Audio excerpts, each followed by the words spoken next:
Assalamualaikum warahmatullahi wabarakatuh.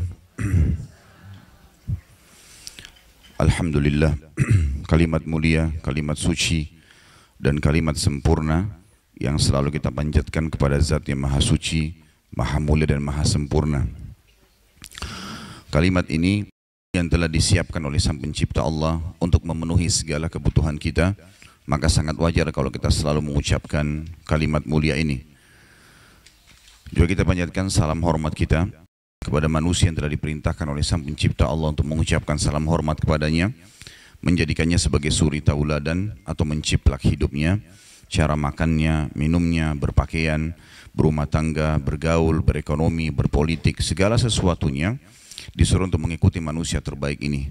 Dan juga perintah untuk mengucapkan salam ini adalah ibadah untuk setiap orang beriman, maka sangat wajar kalau kita selalu membacakan salawat dan taslim kepada Nabi besar Muhammad sallallahu alaihi wasallam. Baik, melanjutkan bahasan kita kitab Riyadhus Shalihin.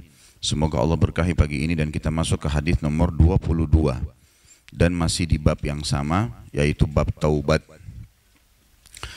Hadis ini saya bacakan dulu seperti biasa, baru kita rincikan satu persatu.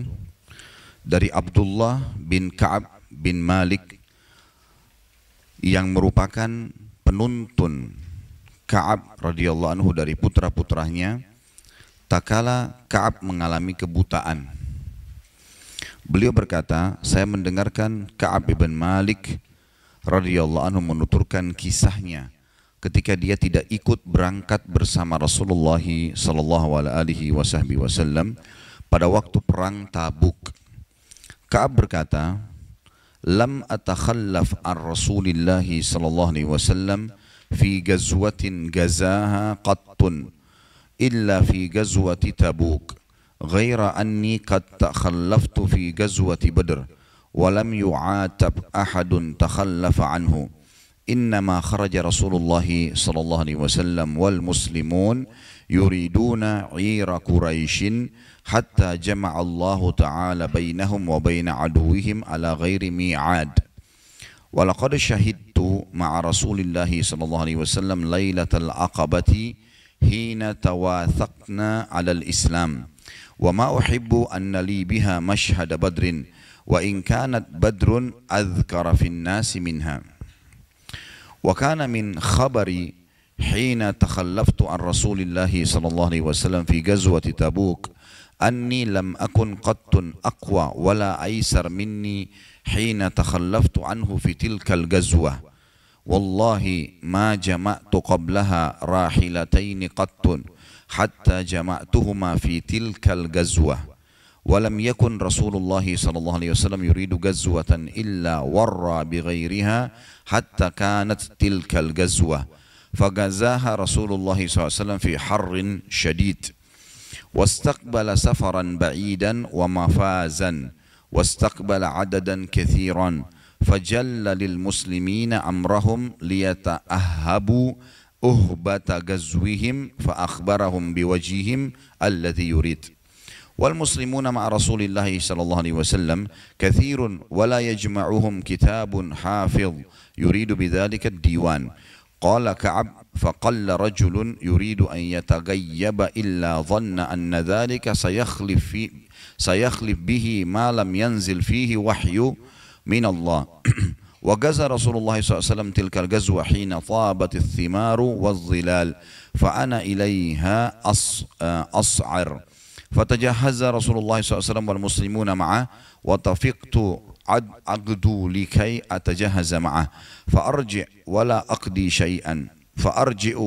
أقضي شيئا وأقول في نفسي أنا قادر على ذلك إذا أردت فلم يزل يتمادى بي حتى استمر بالناس الجد فأصبح رسول الله صلى الله عليه وسلم غاديا والمسلمون معه ولم أقضي من جهازي شيئا ثم غدوت فرجعت ولم أقضي شيئا فلم يزل يتماضى بي حتى أسرع وتفارط الغزو فهممت أن أرتحل فأدركهم فيا ليتني فعلت ثم لم يقدر ذلك لي فطفقت إذا خرجت في الناس بعد خروج رسول الله صلى الله عليه وسلم يحزنني أني لا أرى لي أسوة إلا رجلا مقموصا عليه في النفاق أو رجلا ممن عذر الله تعالى من الضعفاء ولم يذكرني رسول الله صلى الله عليه وسلم حتى بلغ تبوك.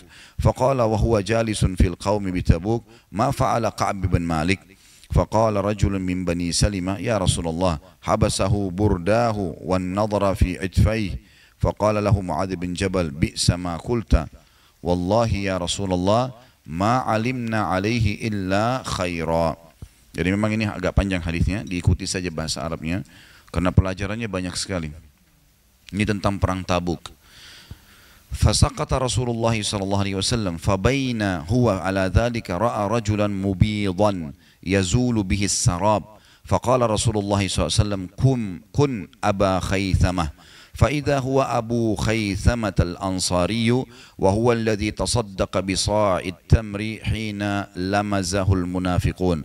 قال كعب فلما بلغني أن رسول الله صلى الله عليه وسلم قد توجه قافلا من تبوك حضرني بثي فطفقت أتذكر الكذب وأقول بما أخرج من سخطه غدا وأستعين على ذلك بكل ذي رأي من أهلي. فلما قيل إن رسول الله صلى الله عليه وسلم قد أضل قادما زاح عني الباطل حتى عرفت أني لن أنجو منه بشيء أبدا فأجمعت صدقه. وأصبح رسول الله صلى الله عليه وسلم قادما وكان إذا قدم من سفر بدأ بالمسجد فركع فيه ركعتين ثم جلس للناس. فلما فعل ذلك جاءه المخلفون يعتذرون إليه ويحلفون له وكانوا 89 رجلا فقبل منهم علانيتهم وبايعهم واستغفر لهم ووكل سرائرهم إلى الله تعالى حتى جئت. فلما سلمت تبسم المغضب ثم قال تعال فجئت أمشي حتى جلست بين يديه فقال لي ما خلفك ألم تكن قد ابتعت ظهرك؟ قال قلت يا رسول الله إني والله لو جلست عند غيرك من أهل الدنيا لرأيت أني سأخرج من سخطه بعذر لكن أؤتيت جدلا ولكنني والله لقد علمت لئن حدثتك اليوم حديث كذب ترضى به عني لا يوشكن الله يسخطك علي وإن حدثتك حديث صدق تجد علي فيه إني لأرجو فيه عقبى الله تعالى عقبى الله عز وجل والله ما كان لي من عذر والله ما كنت قد أقوى ولا أيسر مني حين تخلفت عنك. قال فقال رسول الله صلى الله عليه وسلم أما هذا فقد صدق فقم حتى يقضي الله فيك.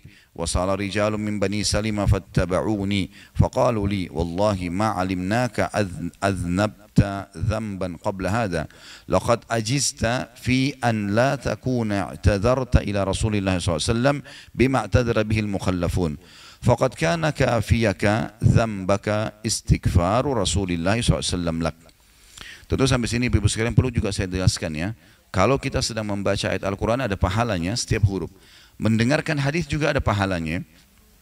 Walaupun tidak sekelas dengan Al-Quran. Dan karena kita sedang belajar hadis, maka kita memang membaca. Di buku kita ini ada hadis cuma satu baris nanti. Ada hadis yang memang sampai sekian lembar. Dan memang hadis ini hadis yang paling panjang. Hadis ini hadis yang paling panjang dan memang dia sampai mencapai 2-3 lembar. Tetapi termasuk adab kepada Nabi SAW kita baca. Ya. Nanti insya Allah ibu-ibu akan ikuti terjemahannya. Saya lanjutkan. Qala fa wallahi ma zalu yu'ayyibunani hatta aradtu an arja ila Rasulillah SAW fa ukadziba nafsi. Thumma qultu lahum hal laqiya hadha ma'i min ahad? Qalu na'am laqiyahu ma'ahu rajulani. Qala mithla ma qulta wa qila lahuma mithlu ma qila lak. قال قلت من هما؟ قالوا مرارة بن ربيع الأمري وهلال بن أمية الواقفي. قال فذكروا لي رجلين صالحين قد شهدا بدرا فيهما أسوة.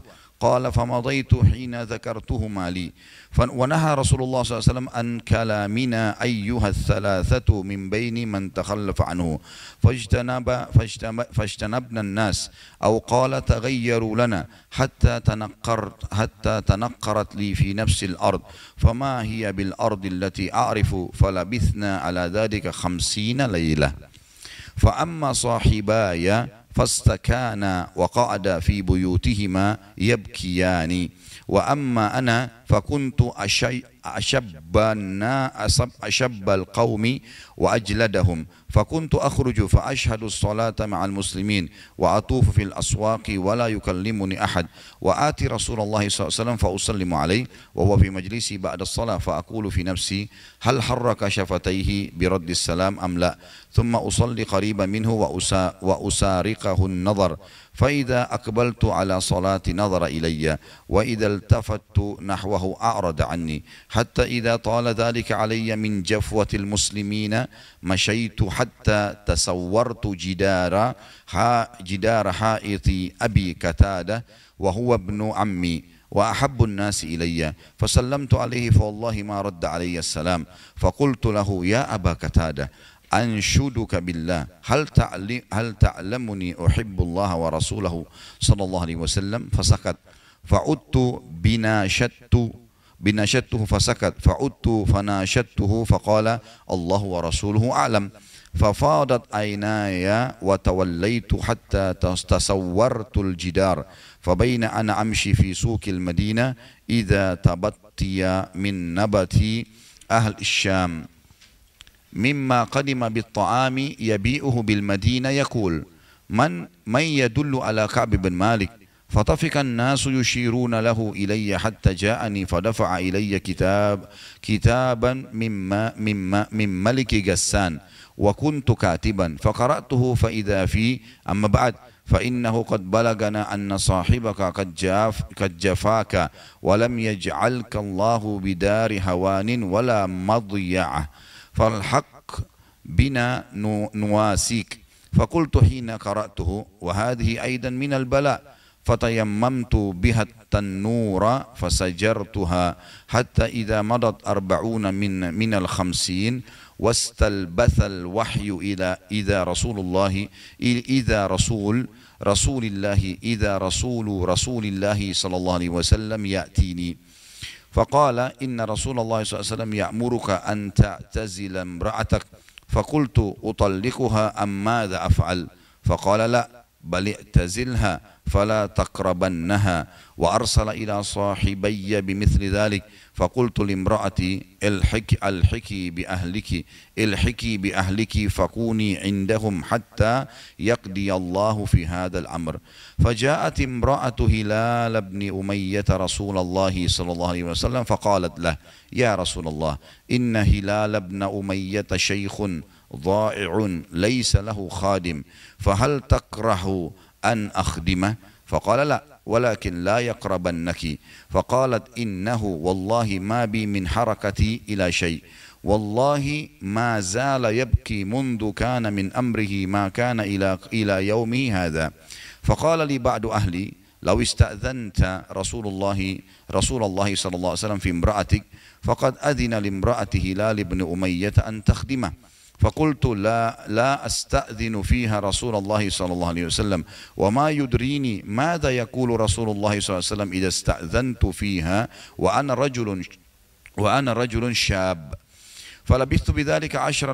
ليالي فكمل لنا 50 ليلة من حين نهي عن كلامنا ثم صليت صلاة الفجر صباح 50 ليلة على ظهر بيت من بيوتنا فبين أنا جالس على الحال التي ذكر الله تعالى منا قد ضاقت علي نفسي وضاقت علي الأرض بما رحبت سمعت صوت صارخ أوفى على سلع يقول بأعلى صوته يا كعب بن مالك أبشر فحررت ساجدا وعرفت أنه قد جاء فرج فآذن رسول الله صلى الله عليه وسلم ناس بتوبة الله تعالى علينا حين صلى صلاة الفجر فذهب الناس يبشروننا فذهب قبل صاحبي مبشرون وركض رجل إلي فرسا وسعى ساع من أسلم قبلي وأوفى على الجبل فكان الصوت أسرع من الفرس فلما جاءني الذي سمعت صوته يبشرني نزعت له ثوبي فقصيتهما إياه ببشراه والله ما أملك غيرهما يومئذ واستعرت ثوبين فلبثتهما وانطلقت أتأمم رسول الله صلى الله عليه وسلم يتلقاني الناس فوجا فوجا يهنئونني بالتوبة ويقولون لي لتهنك توبة الله عليك حتى دخلت المسجد فإذا رسول الله صلى الله عليه وسلم جالس حوله الناس فقام طلحة بن عبيد الله رضي الله عنه يهرول حتى صافحني وهنأني والله ما قام رجل من المهاجرين غيره فكان كعب لا ينساها لطلحة قال كعب فلما سلمت على رسول الله صلى الله عليه وسلم قال وهو يبرق وجهه من السرور أبشر بخير يوم مر عليك مذ ولدتك أمك فقلت أمن عندك يا رسول الله أم من عند الله قال لا بل من عند الله عز وجل وكان رسول الله صلى الله عليه وسلم إذا صر استنار وجهه حتى كأن وجهه قطعة كمر وكنا نعرف ذلك منه فلما جلست بين يديه قلت يا رسول الله إن من توبتي أن أنخلئ من مالي صدقة إلى الله وإلى رسوله فقال رسول الله صلى الله عليه وسلم أمسك عليك بعد مالك فهو خير لك فقلت إني أمسك سهمي الذي بخيبر وقلت يا رسول الله إن الله تعالى إنما أنجاني بالصدق وإن من توبتي ألا أحدث إلا صدقا ما بقيت ووالله ما علمت أحدا من المسلمين أبلاه الله تعالى في صدق الحديث منذ ذكرت ذلك لرسول الله صلى الله عليه وسلم أحسن مما أبلاني الله تعالى والله ما تعمدت كذبة منذ قلت ذلك لرسول الله صلى الله عليه وسلم إلى يوم هذا وإني لأرجو أن يحفظني الله تعالى فيما بكي قال فأنزل الله تعالى لقد تاب الله على النبي والمهاجرين والأنصار الذين اتبعوه بساعة الأسرى حتى بلغ إنه بهم رؤوف رحيم وعلى الثلاثة الذين خلفوا حتى إذا ضاقت عليهم الأرض بما رحبت حتى بلغ اتقوا الله وكونوا مع الصادقين قال كعب والله ما أنعم الله علي من نعمة قط بعد إذ هداني الله للإسلام أعظم في نفسي من صدق رسول الله صلى الله عليه وسلم ألا أكون كذبته فأهلك كما هلك الذين كذبوا إن الله تعالى قال للذين كذبوا حين أنزل الوحي شر ما قال لأحد فقال الله تعالى سيحلفون بالله لكم إذا انقلبتم إليهم لتعرضوا عنهم فأعرضوا عنهم إنهم رجس ومأواهم جهنم جزاء بما كانوا يكسبون يحلفون لكم لترضوا عنهم فإن ترضوا عنهم فإن الله لا يرضى عن القوم الفاسقين قال كعب كنا خلفنا أيها الثلاثة عن أمر أولئك الذين قبل منهم رسول الله صلى الله عليه وسلم حين حلفوا له فبايعهم واستغفر لهم وأرجع رسول الله صلى الله عليه وسلم أمرنا حتى قضى الله تعالى فيه ذلك قال الله تعالى وعلى الثلاثة الذين خلفوا وليس الذي ذكر مما خلفنا تخلفنا عن الغزوة وإنما هو تخليفه إيانا وإرجاؤه أمرنا عمن حلف الله واعتذر إليه فقبل منه. Hadis yang mulia ini ibu-ibu sekalian adalah hadis yang sangat agung berbicara dalam bab taubat. Dan ulama hadis mengatakan tidak ada hadis yang seagung ini. Karena hadis ini adalah pengakuan seorang sahabat yang mulia Ka'ab bin Malik radhiyallahu anhu tentang bagaimana dia bertaubat dan bagaimana prosesnya. Saya bacakan terjemahannya. Kata Ka'ab bin Malik radhiyallahu anhu, aku tidak pernah tertinggal dari Rasulullah SAW dalam peperangan apapun yang dipimpin oleh beliau, kecuali dalam perang Tabuk. Dan Tabuk adalah sebuah lokasi yang sekarang masuk di negara Saudi, kurang lebih jaraknya dari Madinah 1000 km. Suatu hari Nabi SAW mengajak seluruh sahabat laki-laki untuk ikut, dan semuanya keluar kecuali orang-orang munafik, dan ada 3 orang beriman yang tidak sempat ikut. 3 orang ini salah satunya Ka'ab bin Malik, dan nanti kita sebutkan kenapa dia tidak ikut. Tabuk pada saat mau terjadi peperangan, ibu-ibu sekalian, ini lagi puncak-puncaknya panas sekali. Jadi puncak-puncaknya panas, kan kalau di Madinah kita tarik sekarang, itu puncak panas bisa mencapai 55 derajat. Dari sisi lain, kalau musim panas lagi memuncak, maka semua perkebunan kurma akan menghasilkan hasil yang maksimal. Jadi sahabat sudah menghadapi panas, lalu pekerjaan utama mereka adalah perkebunan kurma, dan puncaknya panen. Mereka harus tinggalkan sebelum panen. Ini sebuah cobaan yang berat, apalagi harus berperang, jihad. Dan selama ini peperangan yang paling jauh yang mereka jalani adalah peperangan ini, perang Tabuk yang sampai mencapai 1000 km dari kota Madinah. Kata Ka'ab, aku tidak pernah tertinggal sama sekali dari Rasulullah SAW dalam peperangan-peperangan beliau, peperangan apapun yang dipimpin, kecuali perang Tabuk. Memang aku juga tertinggal dalam perang Badar, namun tidak ada seorang pun yang tertinggal waktu itu yang dicelah, sebab Rasulullah SAW dan kaum muslimin keluar untuk menghadang kafilah dagang Quraisy yang pulang dari Syam, hingga kemudian Allah mempertemukan mereka dengan musuh mereka tanpa rencana. Sampai sini dulu di garis bawahi. Ka'ab bin Malik radhiyallahu anhu menyebutkan tentang peperangan yang lain yang dia tidak ikut, yaitu perang Badar. Perang Badar terjadi tahun 2 Hijriah di bulan Ramadan. Dan pada saat itu Nabi SAW tidak mengiklankan untuk perang. Beliau mengiklankan siapapun yang mau ikut boleh silahkan. Ini bukan peperangan tapi menyerang kafilah Quraisy. Kafilah diistilahkan ibu-ibu sekalian kalau 3 unta ke atas. Kalau kurang dari 3 unta tidak dikatakan kafilah. Waktu para sahabat diwajibkan hijrah ke Madinah oleh baginda Nabi SAW, dan ini perintah dari Allah tentunya, yang maha tinggi dan maha perkasa, maka banyak di antara sahabat Nabi yang kaya raya seperti Utsman bin Affan, Abu Bakar, Abdurrahman bin Auf, banyak yang lainnya kaya raya, harta mereka semua dirampas oleh orang-orang Quraisy, diambil rumahnya, perdagangannya, bahkan ada yang istrinya diambil, anaknya diambil, karena mereka dalam keadaan kafir. Maka Nabi SAW begitu tiba di Madinah membentuk Sariyah. Sariyah ini pasukan-pasukan kecil di bawah 100 orang jumlahnya, untuk menyerang kafilah-kafilah Quraisy, untuk menyerang kafilah-kafilah Quraisy. Jadi untuk mengambil kembali harta muslimin yang telah direbut oleh mereka di Mekah. Dan selama itu kurang lebih ada 7 atau 8 penyerangan tidak pernah berhasil. Belum pernah berhasil.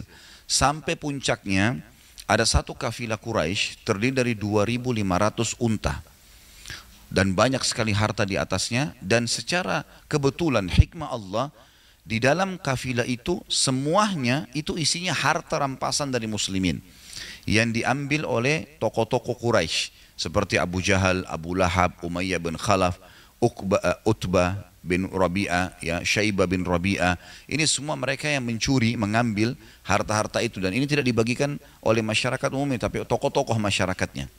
Dengan hikmah Allah, kafilah ini 2.500 unta semuanya dari harta muslimin yang dirampas, yang dipegangi oleh pemimpin-pemimpin suku di Quraisy. Ringkas cerita ibu-ibu sekalian, kafilah ini 2.500 unta biasanya didampingi dengan 500, 300 prajurit perang untuk mempertahankan. Tapi kali ini hanya 24 orang yang menjaga, dan juga dipimpin oleh Abu Sufyan, waktu itu salah satu kepala suku. Maka keluarlah Nabi SAW dari Madinah memimpin sendiri pada saat itu, dan mengiklankan siapa di antara muslimin yang mau ikut, kami akan menyerang kafilahnya Quraisy. Ada 7 atau 8 sebelumnya upaya, tapi selalu gagal tentunya, karena berhasil saja lolos ya orang-orang Quraisy. Dan juga selama ini Nabi SAW hanya membolehkan orang-orang muhajir saja. Yang dari Mekah saja yang boleh ikut. Orang asli Madinah nggak usah ikut karena mereka tidak ada hubungannya dengan harta itu. Tapi khusus yang terakhir ini, itu semua boleh ikut, siapa saja. Dari Madinah, dari Mekah boleh ikut. Karena menyerang orang-orang Quraisy.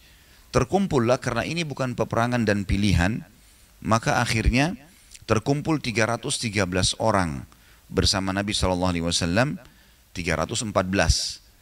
Dan ini tidak diprogramkan sama sekali. Begitu Nabi SAW keluar, tiba di wilayah Badr, ada satu gunung ibu-ibu sekalian, gunung itu cukup besar. Kalau arah yang lebih dekat dengan Madinah, namanya Udwatid Dunya. Udwatid Dunya, sisi gunung yang lebih dekat dengan Madinah. Ada di sebelah gunung, itu namanya Udwatil Quswa. Waktu Nabi SAW tiba di lokasi ini, di Udwatid Dunya, rupanya kafilah Quraisy, Abu Sufyan sudah lolos. Namun Abu Sufyan tahu kalau Nabi SAW keluar dari Madinah. Supaya mereka bisa selamat, Abu Sufyan mengirim berita ke Mekah. Pada saat berita dikirim ke Mekah, orang-orang Mekah termasuk Abu Jahal mempersiapkan pasukan dan akhirnya ringkas cerita terkumpul 1.000 orang. Prajurit perang. Terdiri dari 800 ekor kuda dan 200 ekor unta. Semuanya pasukan perang. Keluar, pasukan Quraisy sampai ke lokasi Udwatil Quswa di sebelah gunung. Pasukan muslimin di Udwatid Dunya di sebelah gunung yang sebelah. Tapi keduanya tidak saling tahu. Dengan hikmah Allah mereka tidak saling tahu ini. Maka yang terjadi ibu-ibu sekalian, kafilah Quraisy, Abu Sufyan berhasil menaikkan kafilahnya di gunung-gunung, berhasil lolos. Abu Sufyan tidak tahu kalau pasukan Quraisy sudah tiba di lokasi itu. Sampai kata para ulama, perang Badr itu betul-betul tanda kutip ya, perang rekayasa Allah yang maha tinggi dan maha pemurah. Nanti kita akan sebutkan ayatnya, bagaimana peperangan itu sangat luar biasa terjadi. Yang jelas, pada saat itu ibu-ibu sekalian, kafilah Quraisy berhasil lolos, lalu kemudian Abu Sufyan nyurat ke pasukan orang-orang Quraisy, saya sudah berhasil lolos, kalian pulang aja. Hampir seluruh pasukan mau pulang. Tetapi dengan hikmah Allah, rupanya Abu Jahal yang dikenal dengan Fir'aun umat ini, memotivasi pasukan, jangan balik, kita sudah tiba. Akhirnya mereka tinggal. Mereka nggak jadi balik lah. Terjadilah pada saat itu peperangan, ya, dengan hikmah Allah terjadi peperangan, dan orang-orang yang hadir di Badr dijamin bagi mereka surga. Sampai kata Nabi SAW pada saat pasukan akan bertemu, ya, kalau tidak ada seorang pun di antara kalian mati terbunuh di sini di Badr kecuali pasti masuk surga. Ada satu sahabat namanya Abdullah. Abdullah ini mengatakan, bakhin, indah sekali ya Rasulullah, indah sekali. Coba ulangi. Nabi SAW mengatakan, demi zat yang jiwa Muhammad dalam genggamannya, tidak ada seorang pun di antara kalian yang hadir di sini di Badr kemudian terbunuh kecuali pasti masuk surga. Ada jaminan. Maka akhirnya berkecamuklah peperangan, dan Abdullah ini lagi pegang 2 butir kurma. Kemudian dia makan dulu, pasukan lagi nyerang, dia makan. Begitu dia makan, dia mengatakan, sungguh kalau saya selesaikan makan kurma ini masih lama untuk masuk surga. Lalu kemudian dibuang sama dia, lalu dia masuk sampai terbunuh mati syahid. Perang Badar punya kisah sendiri. Kalau ibu-ibu kembali ke sirah, kajian saya di YouTube Sirah Nabawi Perang Badar lebih lengkap daripada ini. Saya jelaskan berikut ayat-ayatnya dan prosesi kejadian yang unik terjadi pada saat itu. Tapi yang jelas, peperangan Nabi SAW Badar ini, karena tadinya bukan niat perang, niatnya hanya menyerang kafilah, maka tidak diwajibkan orang untuk hadir. Ini makna kalimatnya Ka'ab bin Malik tadi. Saya tidak pernah kehilangan peperangan Nabi SAW. Semuanya saya ikutin. Nabi suruh perang. Kecuali di Tabuk yang akan diceritakan sama dia sekarang, apa sebabnya dia lupa, apa sebabnya dia nggak ikut. Dan Badr yang memang tidak ada orang yang diwajibkan ikut, pada siapa saja yang mau ikut. Itu maknanya ya. Nanti insya Allah kalau Allah masih mudahkan waktunya, saya akan sebutkan di dalam surah Al-Anfal itu ayat tentang kisah tadi Udwatid Dunya dan Udwatil Quswa. Tetapi karena kita ya, Al-Anfal surah nomor 8, kalau saya tidak salah itu ayatnya ayat 14 ya. Coba saya lihat dulu. Itu tentang kisah perang Badar. Tapi karena kita bukan menyebutkan kisah perang Badar, maka saya lebih fokus membahas nanti surah At-Taubah yang menjelaskan tentang perang Tabuk ya. Ada kalimat udwatid dunya dan udwatil quswah. Jadi mulai dari ayat 5. Kalau masalah perang Badar itu Al-Anfal surah nomor 8 ayat 5. Kalau tentang kisah Badar ya, ayat 5, ayat 6, ayat 7 gitu. 8, 9, 10 ini semua masih 11.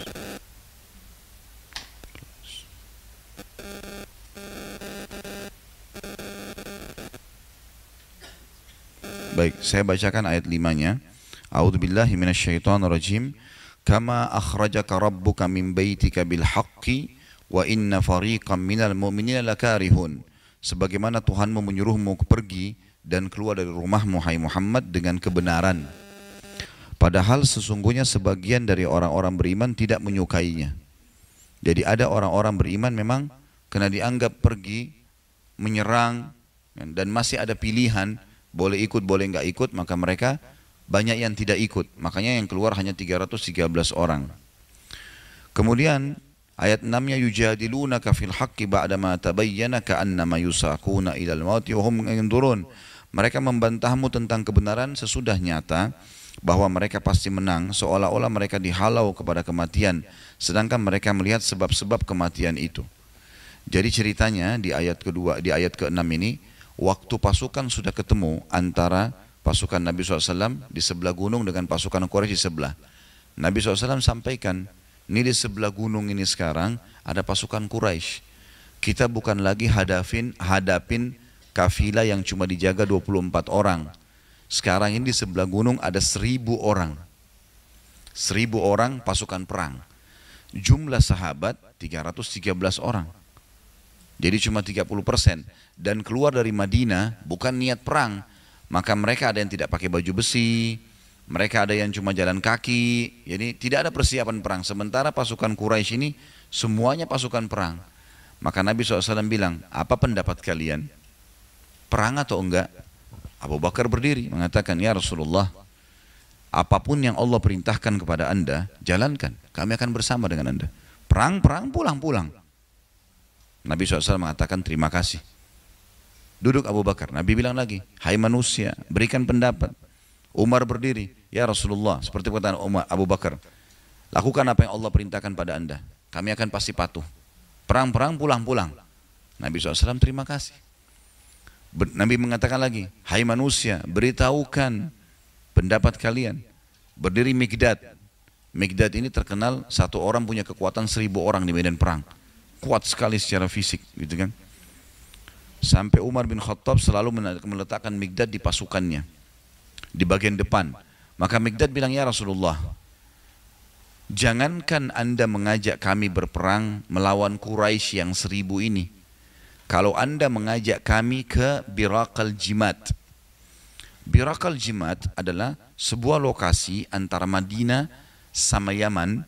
Biraqal Jimat, di situ ada 14 suku, semuanya benci Islam. Kata Al-Mikdad, ya Rasulullah, jangankan anda suruh kami lawan Quraisy yang 1000 ini. Kalau anda suruh kami sekarang ke Biraqal Jimat, melewatin 14 suku, artinya 14 kali peperangan, melawan suku-suku itu sampai ke Biraqal Jimat, kami tidak akan mundur. Kami berperang. Karena beraninya Mikdad radhiyallahu anhu. Memang satu orang ini luar biasa. Maka Nabi SAW mengatakan, baik, terima kasih. Tapi Nabi masih bilang, berikan pendapat hai manusia. Orang semua bingung, sudah 3 orang dukung tapi Nabi masih bilang begitu. Ternyata ada alasannya, karena 3 orang ini tiga-tiganya dari Mekah. Abu Bakar, Umar dan Mikdad orang Mekah. Wajar mereka mau lawan Quraisy karena hartanya dirampas kan gitu. Tahu ini musuh. Tapi Nabi sedang menunggu penduduk asli Madinah. Orang-orang Ansar, setuju nggak perang? Karena memang orang-orang Ansar pernah membaiat Nabi di Mekah sebelum Nabi SAW hijrah ke Madinah. akan membela Nabi dengan harta, dengan jiwa, dan juga itu melebihi daripada mereka membela keluarga mereka sendiri. Itu sudah jadi baiat, kesepakatan, janji setia. Tapi itu kalau Nabi di kota Madinah, sekarang di luar Madinah. Maka berdirilah Sa'ad radhiyallahu anhu, Sa'ad bin Mu'adz, sahabat Nabi yang mulia dari Ansar, pimpinan mereka dari suku Aus, mengatakan, "Ya Rasulullah, sepertinya Anda menginginkan kami." Kata Nabi SAW, "Iya, memang saya tunggu berita dari orang-orang Ansar."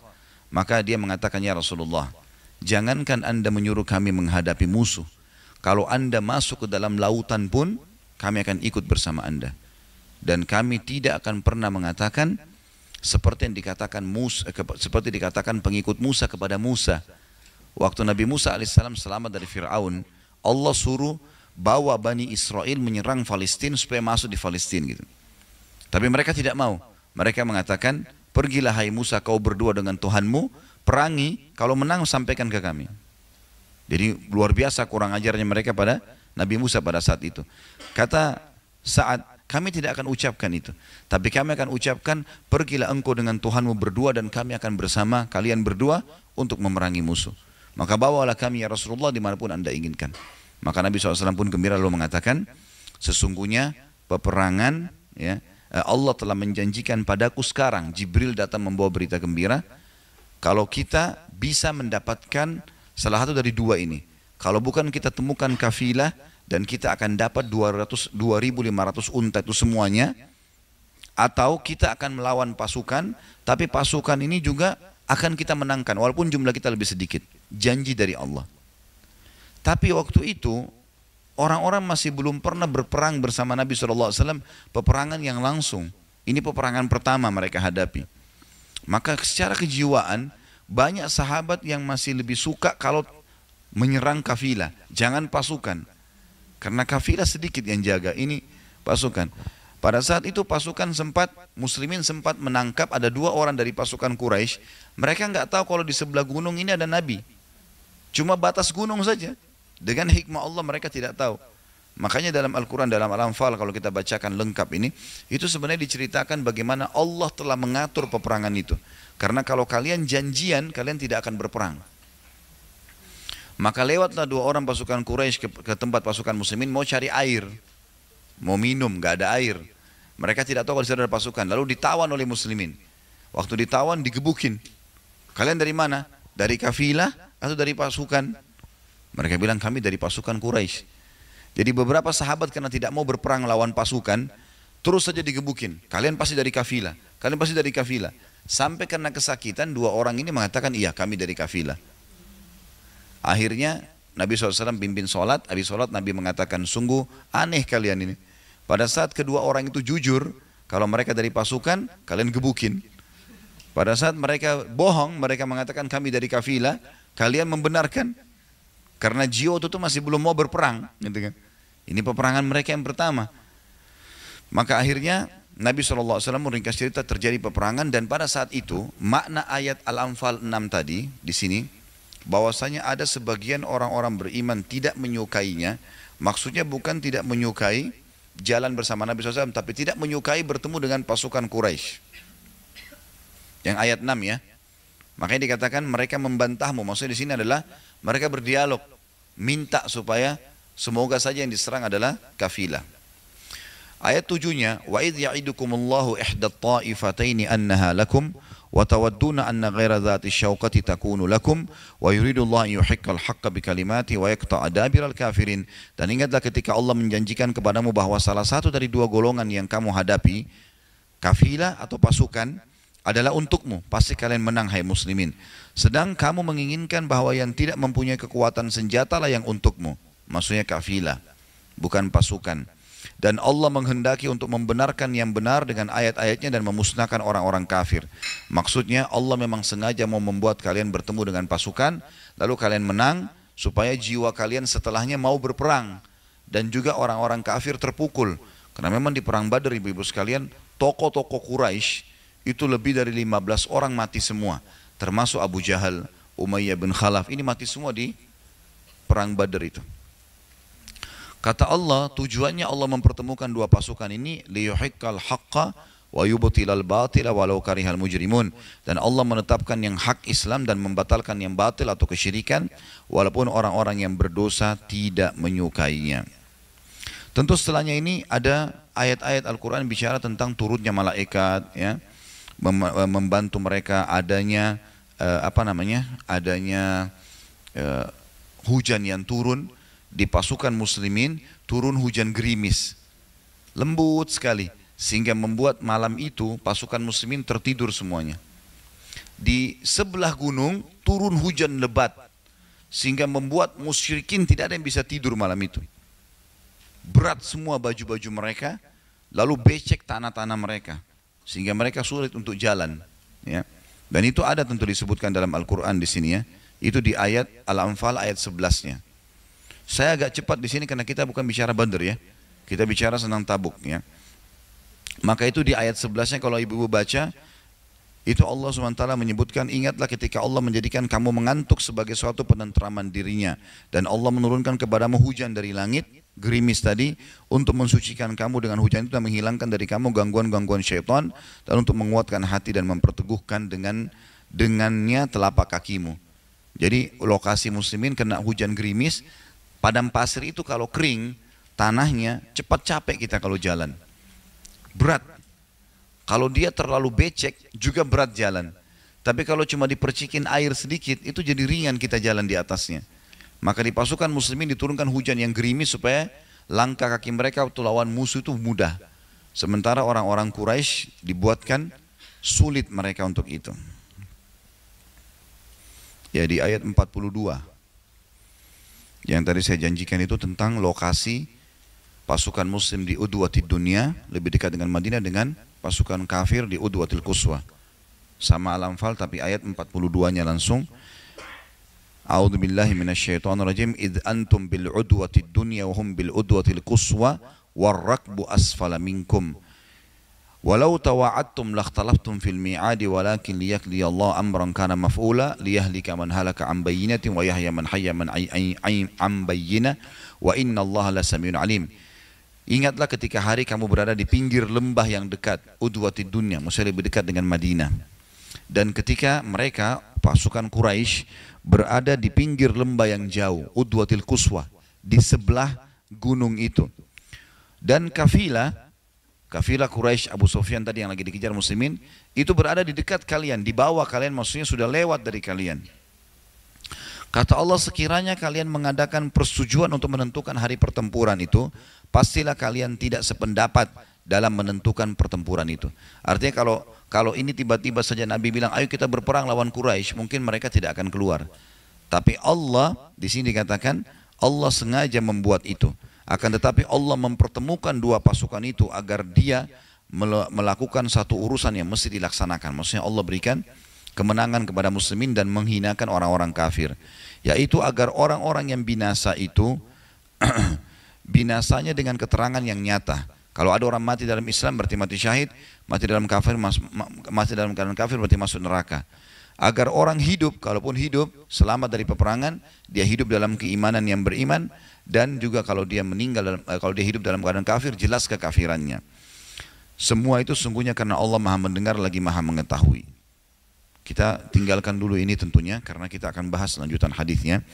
Ini hanya karena ada kalimat di sini, kata Ka'ab, saya ulangi, aku tidak pernah tertinggal dari Rasulullah SAW dalam peperangan apapun yang dipimpin oleh beliau, kecuali dalam perang Tabuk yang akan kita bahas nanti. Memang aku juga tertinggal dalam perang Badr. Sudah kita jelaskan perang Badr tahun 2 Hijriah di bulan Ramadan. Namun tidak ada seorang pun yang tertinggal waktu itu, tidak ikut perang Badr, yang dicela, maksudnya disalahkan.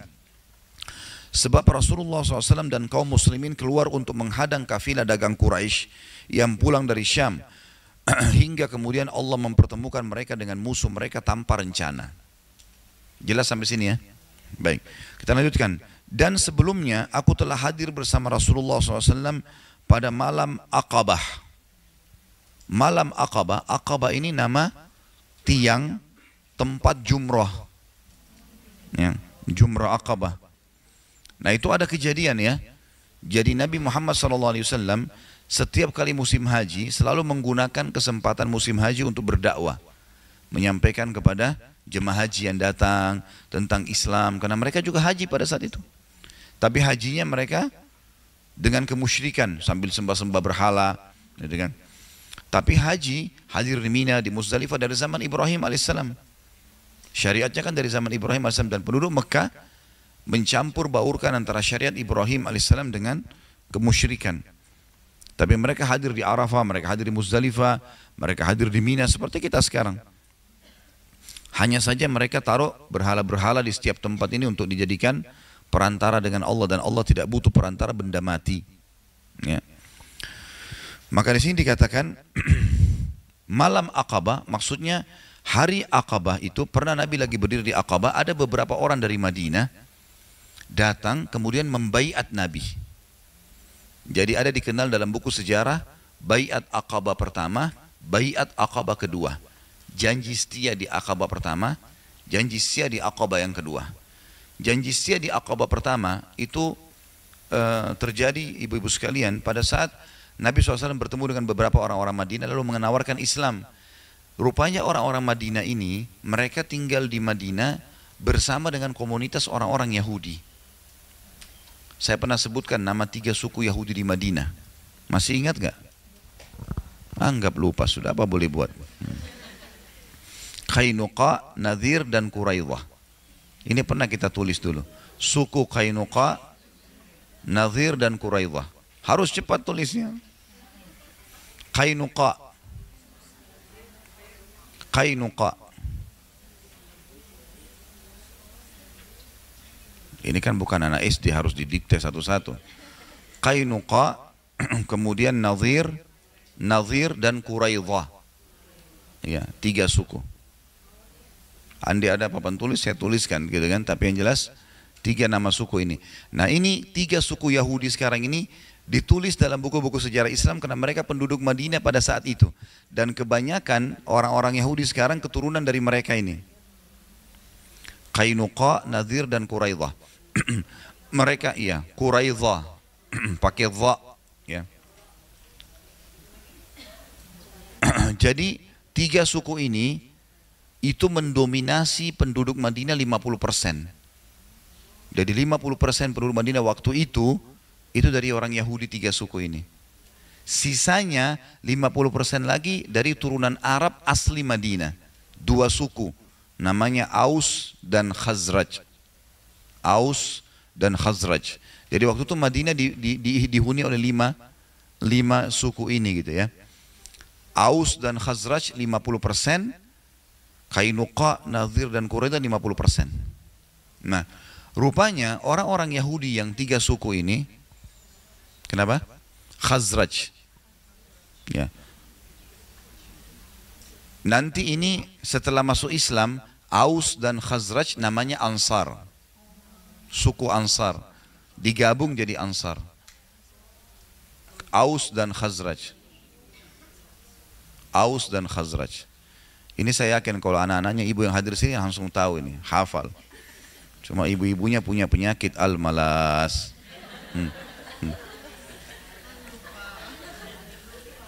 Baik, ada penyakit baru, al-lupa ini.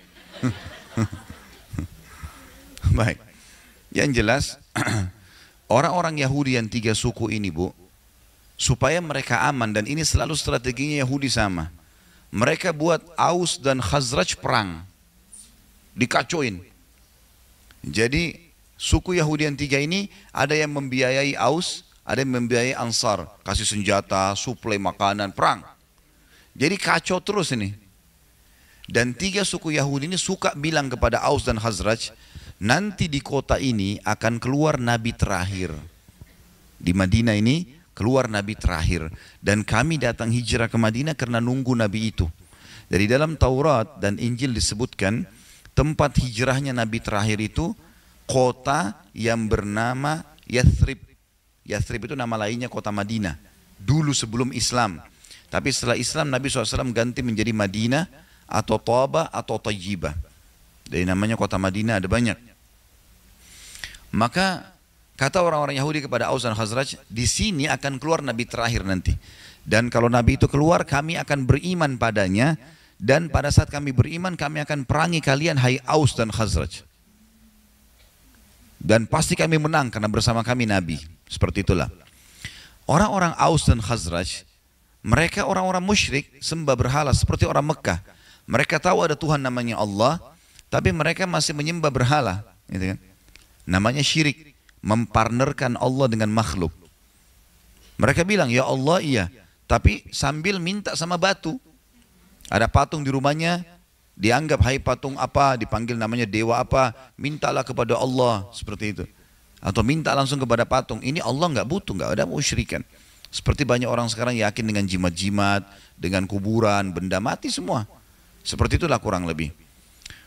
Maka orang-orang Ansar ikut haji, tapi mereka musyrikan seperti orang Mekah. Waktu mereka bertemu dengan Nabi SAW di Aqabah, tempat jumrah yang pertama itu, kan ada Aqabah, ada Wusta, ada Sughra, ya. Kita disuruh melontar besar, sedang, kecil. Tapi jangan bilang jumrah atau lontar setan, ya. Tidak ada setan di situ. Melontar bagian dari syariat, melontar batu. Cuma dulu kisahnya memang Ibrahim alaihissalam melempar batu di 3 titik itu, syaitan yang datang menggodanya pada saat dia mau menyembelih anaknya Ismail alaihissalatu wassalam. Ini panjang lagi ceritanya kalau kita rentet ke sana. Yang jelas Aus dan Khazraj ini sering dengar itu. Yahudi bilang nanti akan keluar Nabi terakhir, kami akan perang dengan kalian. Waktu mereka lagi tiba di Aqabah, mereka lihat Nabi lagi nyampein, saya utusan Allah, Allah menurunkan firman-Nya begini. Mereka duduk dengerin. Waktu mereka dengerin, mereka bilang satu sama yang lain, kayaknya ini orang yang Yahudi bilang nih. Sebelum Yahudi beriman, kita beriman duluan. Akhirnya berimanlah beberapa orang pada saat itu. Lalu mereka berikan janji setianya, namanya Baiat Aqabah pertama. Apa janji setianya? Mereka tidak berzina, mereka tidak bohong, apa-apa ya syariat yang sudah turun mereka jalankan. Pulanglah. Datang lagi baiat yang kedua, tahun depannya, musim haji yang setelahnya, datang lagi utusan yang lain. Utusan sekarang sudah berbeda. Mereka datang untuk mengajak Rasulullah ikut ke Madinah. Ya Rasulullah, di Mekah Anda ditolak, kami terima Anda di Madinah. Namanya janji setia Aqabah yang kedua. Nah, pada saat itu di janji setia Aqabah yang kedua, karena mereka sudah mau mengajak Nabi hijrah, maka Nabi butuh kepastian. Kata Nabi SAW, utus 12 orang saja, pemimpin-pemimpin kalian temui saya di nanti malam, di sini. Karena kalau malam di Aqabah sudah nggak ada orang, sunyi. Mereka melontar di pagi hari sama siang hari. Malam mereka nggak melontar gitu. Maka yang terjadi, Nabi SAW janjian dengan 12 orang ini, salah satunya Ka'ab bin Malik.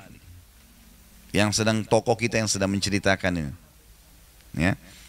Ka'ab bin Malik bilang, dan sebelumnya, maksudnya sebelum saya tinggalkan perang Tabuk, saya nggak ikut perang Tabuk ini, saya telah hadir bersama Rasulullah SAW pada malam Aqabah. Apa isinya malam Aqabah itu? Nabi SAW bilang, kalau kalian mau saya hijrah ke Madinah, pindah tinggalkan Mekah, syaratnya bela saya dan agama ini melebihi diri kalian sendiri dan harta kalian juga keluarga kalian. Siap nggak? Jangan sampai saya pergi ke sana terus kalian biarkan nanti. Kalau siap saya pergi. Maka mereka pun sepakat mengatakan, baik ya Rasulullah, kami membela Anda lebih dari diri kami, keluarga kami, istri anak kami pun Anda lebih kami dahulukan, harta kami semua kami siap berikan. Yang penting Anda datang ke Madinah, sebarkan Islam di Madinah. Gitu. Maka terjadilah kesepakatan malam Aqabah namanya. Nah, itu dianggap malam mulia, Bu ya. Kenapa? Karena kesepakatan yang mengubah sejarah dunia. Karena setelah itu Nabi akhirnya hijrah ke Madinah, kekuatan muslimin jadi kuat sampai merebut Mekah sampai tersebar seperti sekarang. Itu dianggap malam penentuan. Ka'ab di sini tidak sempat hadir perang Tabuk. Nanti dia jelaskan sama dia apa alasannya. Tapi dia bilang, sebelum saya tinggalkan Tabuk tidak sempat hadir, saya sempat hadir loh. Dia lagi cerita nih. Di malam Aqabah bersama Rasulullah SAW. Sewaktu kami bersumpah setia membela Islam. Ya jelas gitu lafadznya. Aku tidak ingin kehadiranku di malam itu digantikan dengan perang Badr. Artinya malam itu lebih aku cintai daripada hadir di perang Badr. Karena luar biasa setelah itu. Perang Badar pun terjadi setelah baiat itu. Karena janji setia itu, Nabi hijrah ke Madinah, terjadilah perang Badar. Artinya ini lebih mulia. Kata dia, aku tidak ingin kehadiranku malam itu digantikan dengan perang Badar. Kalau disuruh pilih, aku tetap pilih malam itu. Gitu. Ya, aku tetap memilih malam itu. Kemudian kata dia, meskipun perang Badar lebih dikenang di tengah orang-orang daripada baiat Aqabah. Orang lebih banyak kenal perang Badar, padahal sebenarnya perang Badar terjadi justru karena baiat itu. Walaupun saya tidak sempat hadir di perang Tabuk, tapi saya hadir loh di malam Aqabah, itu lebih saya suka daripada perang Badar. Begitu bahasa dia. Dan di antara kisah hidupku adalah ketika aku tertinggal dari Rasulullah SAW di perang Tabuk. Artinya di antara kisah hidupku yang paling berpengaruh, gitu kan, dalam hidupku ini dan berbekas adalah pada saat aku tertinggal tidak ikut di perang Tabuk. Aku tidak pernah merasa lebih kuat dan lebih mampu daripada keadaanku ketika aku tertinggal dari beliau dalam perang itu. Maksudnya daripada saat itu aku tidak sedang sakit, aku tidak sedang miskin, lagi sehat, lagi kuat, dan belum ada, dia mengatakan, aku tidak pernah merasakan lebih kuat dan lebih mampu sepanjang hidupku dibandingkan pada hari itu yang aku tidak sempat hadir perang. Artinya aku tidak punya uzur, gak ada uzur ini. Tapi aku tidak hadir di Tabuk. Demi Allah, aku sebelumnya tidak pernah memiliki 2 kendaraan, namun di perang itu aku memilikinya.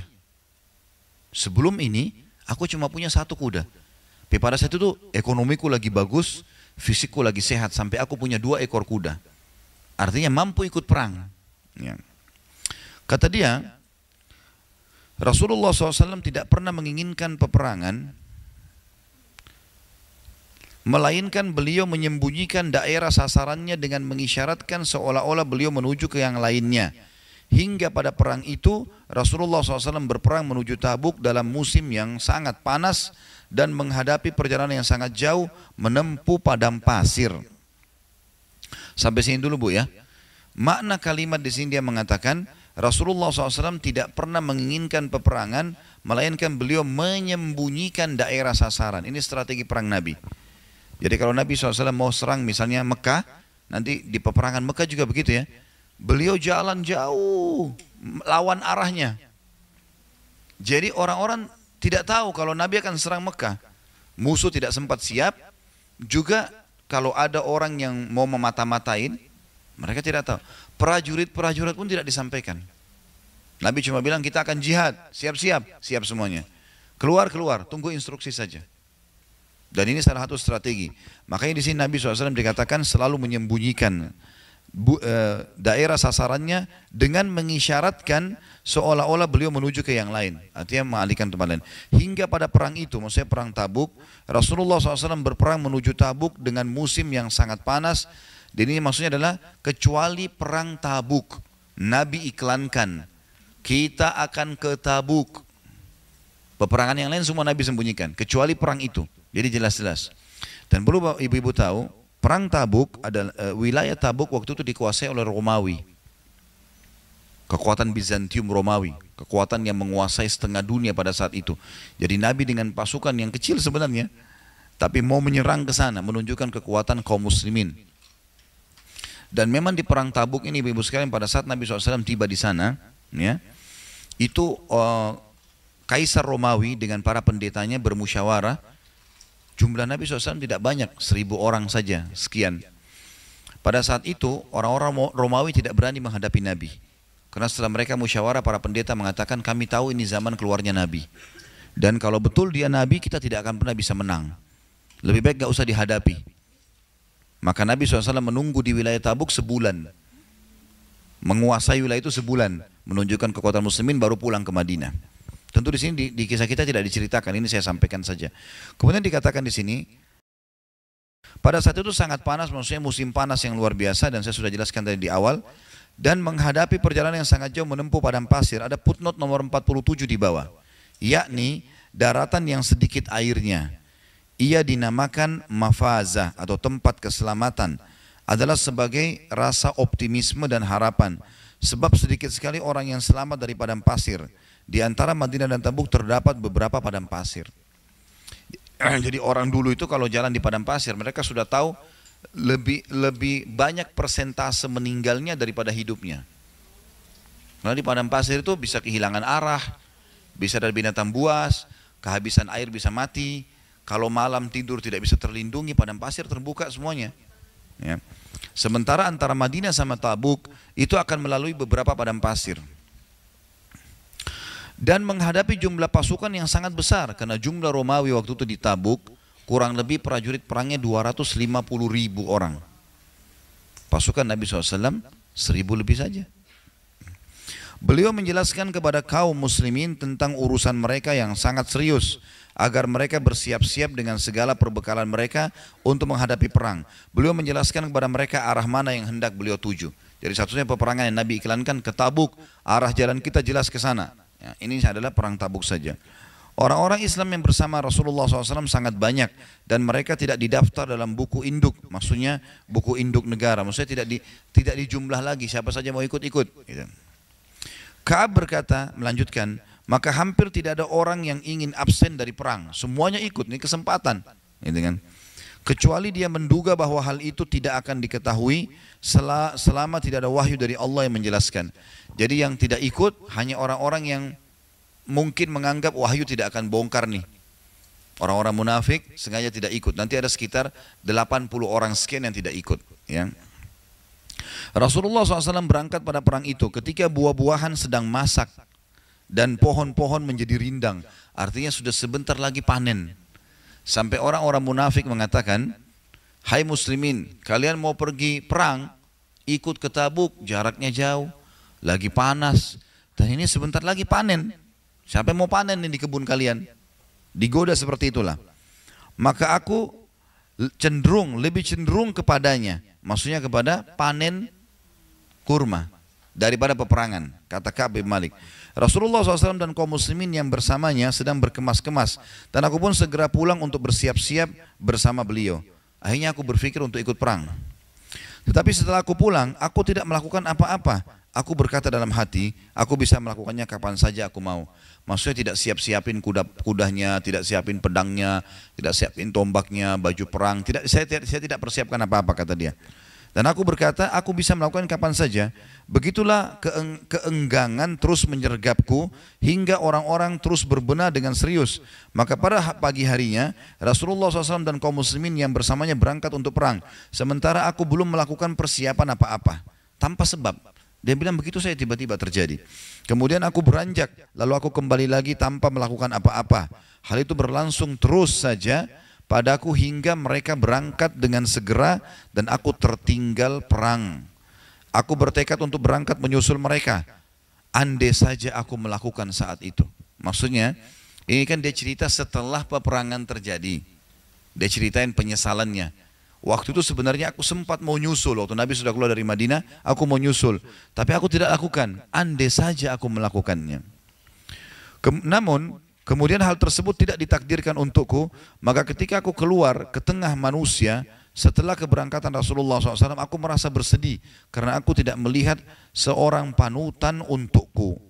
Putun nomor 48 di bawah, yakni teladan atau orang sepertiku yang keberadaannya bisa sedikit meringankan kesedihanku. Jadi setelah pasukan jauh, si Ka'ab sudah tidak tahu di mana arah pasukan, maka dia bilang saya tiba-tiba jadi sedih. Waktu saya keluar di Madinah, Madinah kosong. Enggak ada orang, enggak ada panutanku, maksudnya tidak ada orang yang bisa aku contohi. Siapa tahu ada di Madinah orang soleh juga yang tidak ikut gitu. Kemudian dikatakan, aku merasa sedih karena aku tidak melihat seorang panutan untukku, kecuali laki-laki yang tercelah karena kemunafikannya.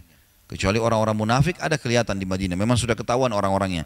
Atau orang yang diterima uzurnya oleh Allah dari kalangan orang-orang yang lemah, misal cacat, orang tua, perempuan, anak-anak, itu yang saja terlihat di Madinah. Madinah kosong, semua laki-laki yang kuat ikut. Rasulullah SAW tidak menyebut-nyebutku hingga beliau sampai di Tabuk.